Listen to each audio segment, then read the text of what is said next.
Na antiga Grécia, em uma época de grandes pensamentos e grandes batalhas, havia uma filosofia que prometia algo que parecia impossível: a liberdade total. Não a liberdade do corpo, mas a da mente. A promessa de que, não importa o que aconteça ao seu redor, o caos do mundo nunca poderá tocar a sua paz interior. Esta é a história do estoicismo. A história de como alguns dos maiores pensadores da história aprenderam a dominar suas emoções e a encontrar serenidade na mais profunda adversidade. Imagine um homem chamado Sêneca. Ele era rico, poderoso e conselheiro do imperador romano. Ele tinha tudo, mas sua vida era um furacão de intrigas políticas e perigos constantes. Em meio a esse caos, ele escreveu que a verdadeira felicidade não está em possuir muito, mas em desejar pouco. Sêneca sabia que o sofrimento não vinha das coisas que aconteciam a ele, mas de suas reações a elas. E havia um imperador, Marco Aurélio. No auge do poder, governando o vasto Império Romano, ele enfrentava guerras, pestes e traições. Mas todas as manhãs, ele se sentava e escrevia em seu diário, lembrando-se de que a alma adquire a sua beleza no desapego do mundo.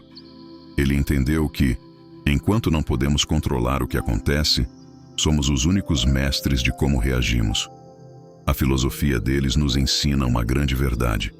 O mundo está cheio de coisas que não podemos controlar. O trânsito, as atitudes dos outros, o futuro. E é nessa luta inútil para controlar o incontrolável que se esconde a nossa frustração. Mas, como eles encontraram essa paz? Eles a encontraram em 3 pilares fundamentais. O primeiro pilar: a arte de saber o que podemos controlar. A vida, com suas complexidades e reviravoltas, nos apresenta um desafio fundamental: a arte de saber o que podemos e o que não podemos controlar. Essa distinção, que parece simples à primeira vista, é a chave para a paz de espírito, a resiliência e a verdadeira liberdade. Muitas vezes, gastamos nossa energia em lutas perdidas, tentando mudar pessoas, consertar o passado ou prever o futuro. Ficamos frustrados com o trânsito, nos estressamos com a opinião dos outros ou nos desesperamos com eventos globais que estão completamente fora de nosso alcance. Essa é a fonte de grande parte de nossa ansiedade e sofrimento. A sabedoria, portanto, reside em redirecionar nosso foco. O que está sob nosso controle? A resposta é, na verdade, bastante limitada, mas incrivelmente poderosa. Podemos controlar nossas escolhas e ações, o que fazemos, dizemos e como agimos. A decisão de levantar e ir à luta, de ser gentil com alguém, de estudar algo novo. Essas são as nossas maiores ferramentas. Nossa reação aos eventos. Não podemos controlar o que nos acontece, mas podemos controlar como reagimos. Podemos escolher a raiva ou a calma, o desespero ou a esperança. A forma como interpretamos e respondemos aos desafios é a nossa liberdade mais profunda. Nossas atitudes e pensamentos, o que pensamos sobre nós mesmos e sobre o mundo. Podemos treinar nossa mente para ser mais positiva, grata ou resiliente, independentemente das circunstâncias externas. Há a liberdade de aceitar o incontrolável. A outra metade da arte é aceitar o que não podemos controlar. Isso não significa passividade, mas sim uma libertação. Quando paramos de lutar contra o que é inevitável, abrimos espaço para a criatividade e a inovação. O tempo, o comportamento dos outros, a opinião alheia, a economia global, tudo isso está fora do nosso domínio. A aceitação nos permite economizar a energia que seria gasta em frustração e direcioná-la para o que realmente importa, nossas ações e reações. Ao dominar essa arte, você descobre que a verdadeira força não está em controlar o mundo ao seu redor, mas em dominar a si mesmo. E você, no que tem gastado sua energia? No que pode ser controlado ou no que não pode? Os estoicos acreditavam que a vida é dividida em 2 caixas. Na primeira, estão as coisas que podemos controlar. Nossas ações, nossas decisões, nossas palavras, nossos pensamentos. Na segunda, estão as coisas que não podemos. A opinião dos outros, o clima, o passado, o futuro. Eles sabiam que a maior fonte de infelicidade é a nossa obsessão com a segunda caixa. A lição era simples, mas poderosa. Foque sua energia onde você tem poder. Deixe o resto ir. O segundo pilar: a aceitação do inevitável. A vida, em sua essência, é um rio de constantes mudanças. Algumas suaves e previsíveis, outras violentas e inesperadas. Diante delas, a nossa maior fonte de sofrimento não é o evento em si, mas a nossa resistência a ele. A aceitação do inevitável não é um sinal de fraqueza ou passividade, mas a chave para a paz interior e a verdadeira liberdade. Muitos de nós fomos ensinados a lutar, a controlar e a dominar. E, de fato, o esforço e a ação são essenciais para a realização. No entanto, existe uma linha tênue entre a ação e a obstinação cega, entre a luta por um objetivo e a batalha contra o impossível. Diante delas, a nossa maior fonte de sofrimento não é o evento em si, mas a nossa resistência a ele. A aceitação do inevitável não é um sinal de fraqueza ou passividade, mas a chave para a paz interior e a verdadeira liberdade. Muitos de nós fomos ensinados a lutar, a controlar e a dominar. E, de fato, o esforço e a ação são essenciais para a realização. No entanto, existe uma linha tênue entre a ação e a obstinação cega, entre a luta por um objetivo e a batalha contra o impossível. A sabedoria começa no momento em que distinguimos uma da outra. A diferença entre resignação e aceitação. Aceitar o inevitável não é o mesmo que desistir. A resignação é passiva. Ela carrega o peso do desânimo e da derrota. Já a aceitação é um ato de poder e inteligência. É reconhecer que certas coisas estão fora de nosso controle. O comportamento dos outros, as perdas, as doenças, o passar do tempo. E com isso, liberar a energia que seria gasta em frustração e desespero. Ao aceitar o que não podemos mudar, redirecionamos nosso foco para o que realmente importa. Nossas ações, atitudes e reações. A aceitação nos permite parar de remar contra a correnteza e usar essa mesma correnteza a nosso favor. Ela nos devolve a capacidade de agir com propósito, mesmo em meio à adversidade. A prática da aceitação. Praticar a aceitação é um exercício diário de autoconsciência. Começa com a observação, sem julgamento, de nossas emoções. Quando a raiva ou a tristeza surgem por algo que não podemos mudar, podemos perguntar a nós mesmos: estou lutando contra a realidade? A partir daí, podemos conscientemente escolher soltar o controle e direcionar nossa energia para onde ela realmente pode fazer a diferença. A aceitação do inevitável não significa que a dor desaparece, mas que ela não precisa ser amplificada pelo nosso próprio conflito interno. É a arte de navegar pelas tempestades da vida com serenidade, sabendo que, embora não possamos impedir a chuva, podemos escolher a forma como seguramos o nosso guarda-chuva. Eles nos ensinaram a aceitar com serenidade o que não pode ser mudado. Isso não significa passividade ou desistir. Significa apenas reconhecer a realidade. É como aceitar que o sol vai se pôr no final do dia. Ao invés de lutar contra o inevitável, eles o aceitavam. E nessa aceitação, eles encontravam paz. Para eles, a felicidade era a ausência de luta interna. O terceiro pilar: a virtude como guia. A busca pela felicidade e por uma vida plena é uma jornada universal. Mas como traçar o caminho em meio a tantas escolhas, distrações e incertezas? A resposta, encontrada em milênios de sabedoria, está na virtude.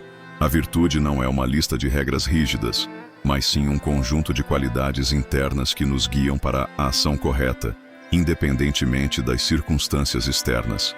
A virtude é a bússola moral que aponta para o bem. Ela nos ensina que a verdadeira medida de uma vida não está em sua riqueza, poder ou fama, mas na integridade de seu caráter. Um ato virtuoso não é aquele que traz aplausos, mas aquele que reflete quem somos em nossa essência. A virtude como força interior. A virtude é uma força interior que nos capacita a enfrentar os desafios da vida com graça e dignidade. A coragem nos permite agir diante do medo. A justiça nos faz tratar os outros com equidade, e a temperança nos ajuda a resistir aos excessos. Essas qualidades não são herdadas. Elas são cultivadas diariamente através de nossas escolhas. Cada pequena decisão de ser honesto, de ser gentil ou de ser paciente fortalece o nosso caráter. Em um mundo onde a moralidade parece flexível, a virtude oferece uma base sólida.